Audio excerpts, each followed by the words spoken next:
വിഷ്ണു ഭഗവാന്റെ ശംഖ്, ചക്രം, ഗദ എന്നിവയും ശിവഭഗവാന്റെ തൃക്കണ്ണുകളോടുകൂടിയതും അതുപോലെ തന്നെ ആദിപരാശക്തിയുടെ തൃശൂലവും വാഹനമായിട്ട് സിംഹവും മൂഷികനും ആയിട്ടുള്ളതും ചുവന്ന താമരപ്പൂവിൽ നിൽക്കുന്നതും സർവ്വദൈവങ്ങളുടെയും ആയുധങ്ങൾ വഹിക്കുന്നതുമായിട്ടുള്ള സർവ്വ ദൃഷ്ടിദോഷ നിവാരകനാണ് ദൃഷ്ടിഗണപതി.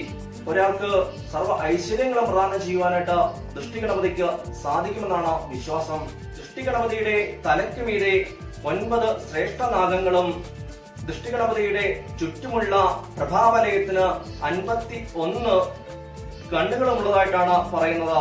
ഇങ്ങനെയുള്ള 51 കണ്ണുകള് ഭാരതത്തിലുള്ള ദിവ്യമായിട്ടുള്ള 51 ശക്തിപീഠങ്ങളെയാണ് കുറിക്കുന്നത്.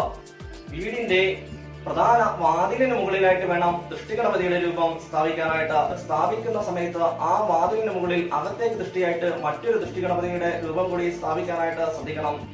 വീടിന്റെ നിർമ്മാണത്തിൽ വാസ്തുസംബന്ധമായിട്ടുള്ള പിഴവുകൾ സംഭവിക്കുകയാണെങ്കിൽ, ഭൂമിദോഷമുണ്ടെങ്കിൽ, ഇങ്ങനെയുള്ള കാര്യങ്ങൾക്കൊക്കെ ദൃഷ്ടിഗണപതിയുടെ രൂപം നിർബന്ധമായിട്ടും ഒരു ഗൃഹത്തിൽ വെക്കുന്നത് കൊണ്ട് ദോഷങ്ങളെ മാറ്റുവാനായിട്ട് സാധിക്കുന്നതാണ്.